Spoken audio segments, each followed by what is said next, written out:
আসসালামু আলাইকুম। স্যামসাংয়ের তরফ থেকে রিলিজ হলো স্যামসাংয়ের নতুন phone Samsung Galaxy S22 ultra. Obviously আমাদের বাংলাদেশে রিলিজ হয় নাই, তবে আজকের ভিডিওটি দেখার পর আপনি জানতে পারবেন বাংলাদেশে রিলিজ হলো এই ফোনটির প্রাইস কত হতে পারে বা এই ফোনটি কবে বাংলাদেশে রিলিজ হবে। তাই ভিডিওটি প্রথম থেকে শেষ পর্যন্ত দেখুন। আশা করি আপনি এই ফোন সম্বন্ধে ফুল স্পেসিফিকেশন এবং আরও অনেক কিছুই জানতে পারবেন। তাই ভিডিওটি ভালো লাগলে অবশ্যই ভিডিওতে একটা লাইক, চ্যানেল নতুন হলে সাবস্ক্রাইব করে যেতে পারেন। তো চলুন শুরু করি আজকের video.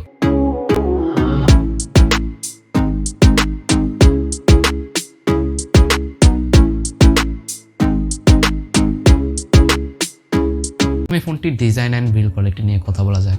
Design and build quality নিয়ে কথা বলে ফোনটি কিন্তু অন্যান্য যে স্যামসাং ফোন দেখি আমরা সেই ফোনের মতো পাতলা করা হয়নি। এই ফোনটি একটু মোটা করে বানানো হয়েছে, হুইচ ইজ আমরা যে ফোনগুলো দেখে থাকি স্যামসাংয়ের সেগুলো কিন্তু খুবই পাতলা হয়। তবে এই ফোনটির থিকনেস হলো 8.9 মিলিমিটার। তার কারণ হলো এর ব্যাটারি, এতে ব্যবহার করা হয়েছে 5000 mAh ব্যাটারি। তো চলুন আগে ডিজাইন অ্যান্ড বিল্ড কোয়ালিটি নিয়ে কথা বলা যাক। তো এই ফোনটিতে পেছনে থাকছে গ্লাস, আর এর পিছনে যে গ্লাসটা থাকছে সেটা হচ্ছে গরিলা গ্লাস ভিক্টার্স, যেটা আমরা অন্যান্য যে ফ্ল্যাগশিপ ফোনগুলো থাকি সেগুলোর সামনে থাকে। এটার পেছনেই গরিলা গ্লাস ভিক্টার্সের প্রোটেকশন দেওয়া হয়েছে। তাছাড়াও এর যে ফ্রেমটি রয়েছে এটা পুরোটাই অ্যালুমিনিয়াম ফ্রেম, আর সামনে থাকছে ফুল ভিউ একটা ডিসপ্লে যেটাকে প্রোটেকশন করছে গরিলা গ্লাস ভিক্টার্স প্লাক্সের প্রোটেকশন। তো তাছাড়াও এই ফোনটির ওজন হলো 227 গ্রাম। এই ফোনটি আপনারা 3টা কালার পাবেন, একটা হলো প্যান্টম ব্ল্যাক, হোয়াইট, বার্গেডি, গ্রিন। এই 3টা কালারই মূলত আমরা জানতে পেরেছি আপনারা পেতে পারেন। পোর্টস অ্যান্ড বাটনের কথা বললে সব ধরনের পোর্টস অ্যান্ড বাটনই ছিল 3.5mm জ্যাক ছাড়া। তবে আপনারা যে পোর্ট দিয়ে চার্জিং করেন সেই চার্জিং পোর্টের মাধ্যমে একটা বিশেষ কনভার্টার ব্যবহার করে আপনারা সেখানে 3.5mm জ্যাক ইউজ করতে পারবেন। তো সবসময় আমরা দেখে থাকি যে স্যামসাংয়ের ফোনগুলো যথেষ্ট স্লিম রাখার চেষ্টা করা হয়, যেহেতু এটার যে স্পেসিফিকেশন সেই স্পেসিফিকেশনের তুলনায় আমার মনে হয় এটা যথেষ্ট স্লিম একটা ফোন। তাছাড়াও এই ফোনটিতে স্পেশাল যে ফিচারগুলো থাকছে সেটা হলো IP60 ডাচ ওয়াটার রেজিস্ট্যান্ট। তাছাড়াও এই ফোনটিতে কোনো SD কার্ড স্লট থাকছে না, থাকছে ডুয়েল ন্যানো সিম কার্ড সাপোর্ট। এই ছিল মূলত ফোনটির design and build quality. Samsung কিন্তু সবসময় ডিসপ্লে এবং ক্যামেরার দিকে সব থেকে বেশি এগিয়ে থাকে। স্যামসাংয়ের মতো অ্যামোলেড ডিসপ্লে অন্য কোনো কোম্পানি বা অন্য কোনো ফোন কিন্তু প্রোভাইড করতে পারে না। তো চলুন এবার এটার ডিসপ্লে নিয়ে কথা বলা যাক। ডিসপ্লে নিয়ে যদি কথা বলি, এই ফোনটিতে 6.8 ইঞ্চির একটা ডাইনামিক অ্যামোলেড 2x ডিসপ্লে ব্যবহার করা হয়েছে, যেটার রিফ্রেশ রেট হলো 120 হার্টজ, যাতে রয়েছে HDR10+এর সাপোর্ট। তাছাড়া এই ফোনটি 1750 নিটসের থাকছে পিক ব্রাইটনেস, যেটা ইনডোর এবং আউটডোরে আপনি খুবই ভালো একটা রেজাল্ট পাবেন। তাছাড়াও ফোনটিতে আপনারা 1440 এবং 3080 পিক্সেল রেজুলেশন পেয়ে যাবেন, আর এই ফোনটির PPI ডেন্সিটি থাকছে 500 PPI। তাছাড়াও এই ফোনটির যে ডিসপ্লেটা আছে সেই ডিসপ্লেতে থাকছে আন্ডার ডিসপ্লে ফিঙ্গারপ্রিন্ট ফাংশন, যেটা আপনারা খুবই দেখতেও যেরকম প্রায় খুবই ফাস্ট ছিল এক কথায় বলতে গেলে। তো এবার ডিসপ্লের প্রসঙ্গে আবারও ফিরে আসি। এই ফোনটির ডিসপ্লেতে সামনে ব্যবহার করা হয়েছে কর্নিং গরিলা গ্লাস ভিক্টার্স প্লাস, আর তাছাড়াও একটা এই ফোনে স্পেশাল মোড থাকছে ডিসপ্লেতে, সেটা হলো অলওয়েজ অন অ্যামোলেড, যেটা স্যামসাংয়ের অত্যাধিক অ্যামোলেড ডিভাইসের যে ফোনগুলো আছে সেগুলোতে ব্যবহার করা থাকে। তো এই ছিল মূলত ডিসপ্লে। তো এবার ফোনটির OS বা UI নিয়ে কথা বলা যাক। OS বা UI নিয়ে কথা বললে স্যামসাংয়ের এই ফোনটাতে আউট অফ দ্য বক্স আপনারা অ্যান্ড্রয়েড 12-এর আপডেট পেয়ে যাবেন। তাছাড়াও পাবেন স্যামসাংয়ের নিজস্ব UI 4.1-এর আপডেট। তো এবার ফোনটির পারফরমেন্স নিয়ে যদি কথা বলি, এই ফোনটাতে চিপসেট হিসেবে থাকছে Exynos 2200 প্রসেসর।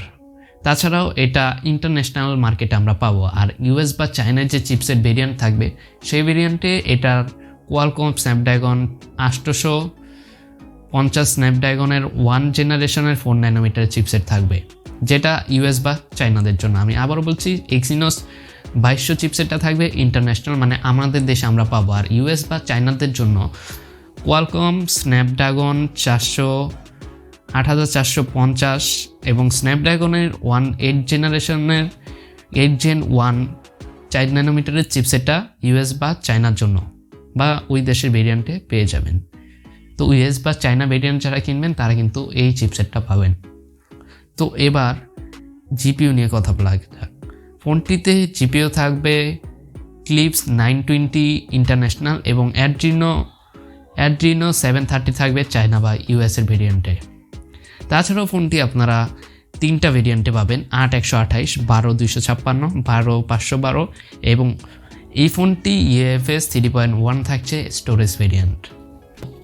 এবার ফোনটির ক্যামেরা নিয়ে কথা বলা যাক। দেখুন, আমি আগেও বলছি স্যামসাং কিন্তু ক্যামেরার ডিসপ্লের দিকে অ্যাপেলকেও মাঝে মাঝে টক্কর দিয়ে ফেলে। তো এবার ক্যামেরার দিকে আসা যায়। ক্যামেরার কথা বললে ফোনটিতে প্রাইমারি ক্যামেরা হিসেবে থাকছে 108 মেগাপিক্সেল ক্যামেরা।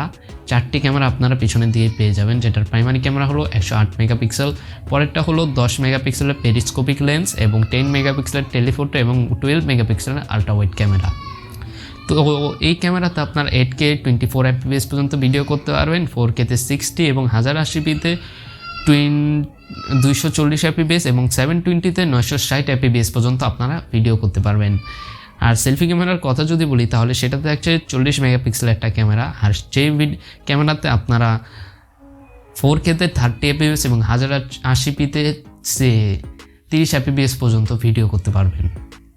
তো এবার ফোনটি মোটা করার যে কারণ ব্যাটারি নিয়ে কথা বলা যাক। ফোনটিতে আপনারা পাবেন 5000 mAh ব্যাটারি, যেটাকে চার্জ করার জন্য থাকছে 45 ওয়াটের ফাস্ট চার্জার। আর এটাতে আপনারা পাচ্ছেন 15 ওয়াটের ওয়্যারলেস চার্জিং সাপোর্ট এবং এটাতে আপনারা 4.5 ওয়াটের পাচ্ছেন রিভার্স ওয়্যারলেস চার্জিং। তার মানে হচ্ছে আপনার বাসায় যদি কোনো ওয়্যারলেস ডিভাইস থাকে তাহলে আপনারা এই ফোনটা দিয়ে সেই কোনো ওয়্যারলেস ডিভাইস আপনি চার্জ করতে পারবেন। যেমন আপনার কোনো একটা স্যামসাংয়ের ইয়ারবাডস রয়েছে যেটাতে ওয়্যারলেস চার্জিংয়ের সাপোর্ট রয়েছে, স্যামসাংয়ের ইয়ারবাডস রয়েছে, তো আপনি চাচ্ছেন যে আপনার ফোনের ব্যাটারি দিয়ে সেটাকে চার্জ করতে, তো আপনি জাস্ট মোবাইলের পেছনে সেটাকে বসিয়ে দিলে কিন্তু সেটা খুব দ্রুত যেটা বলা আছে 4.5 ওয়াটের চার্জিংয়ের সাপোর্ট কিন্তু আপনি পেয়ে যাবেন। এটাই মূলত ছিল রিভার্স চার্জিং। তো ভিউয়ার্স, এই ছিল মূলত ফোনটির কথায় আসি আমরা। ফোনটি 1250 ইউরোতে লঞ্চ হয়েছে, যেটা বাংলাদেশি টাকায় আমরা যদি কনভার্ট করি তাহলে 1,22,880 বা 81 টাকার মতো আজকের দিনের রেটে ধরা হয়েছে, ঠিক আছে। আর ইন্ডিয়ার টাকা যদি কনভার্ট করি তাহলে 1,06,802 টাকা এরকম কিছু একটা কনভার্ট করে আমরা পেয়েছি। তো আমরা যেটা কনভার্ট করেছি মূলত আপনাদেরকে 2টা স্ক্রিনশট দিয়ে দিব, সেগুলো দেখে নেবেন। আমরা জাস্ট গুগল মানি কনভার্টারের ভিতরে যে রেটটা আছে সেই কোন রেটে আমরা কনভার্ট করেছি সেই রেট অনুযায়ী আপনারা দেখে নেবেন। আর অবশ্যই আমাদের যে দামগুলো বলি সেই দামগুলো থেকে কিন্তু ফোনের দাম অনেক বেশি হতে পারে। তার কারণ হলো আমরা জাস্ট টাকাটাকে কনভার্ট করি, এটার ভিতরে কিন্তু কোনো ট্যাক্স অ্যাড করা হয়নি। তাই আমি আবারও বলে দিচ্ছি, আমরা যে ফোনগুলোর দাম বলি সেগুলোতে কিন্তু কোনো ট্যাক্স বা ভ্যাট অ্যাড করা থাকে না। তো দেশে আসলে অফিসিয়ালি মার্কেটে ট্যাক্স বা ভ্যাট কোম্পানিকে দিতে হয়, যার কারণে ফোনের দামের সাথে আরও 2-3 হাজার টাকা বেশি লাগে। তো এই ছিল মূলত আজকের ভিডিও কেমন লাগলো অবশ্যই কমেন্টে জানাবেন। চ্যানেল নতুন হলে সাবস্ক্রাইব করতে পারেন। তাছাড়াও আমাদের প্রতিনিয়ত এই ভিডিওগুলো ফেসবুকে দেখতে আমাদের ফেসবুক পেজটিকে ফলো করতে একদমই ভুলবেন না। আর ফেসবুক পেজের লিঙ্ক দেওয়া থাকবে ভিডিও ডিসক্রিপশনে। দেখা হচ্ছে অন্য কোনো ভিডিওতে অন্য কোনো ইনফরমেটিভ বিষয় নিয়ে। সকলেই ভালো থাকবেন, সুস্থ থাকবেন। আজকের মতো এখানেই বিদায় জানাচ্ছি। আসসালামু আলাইকুম।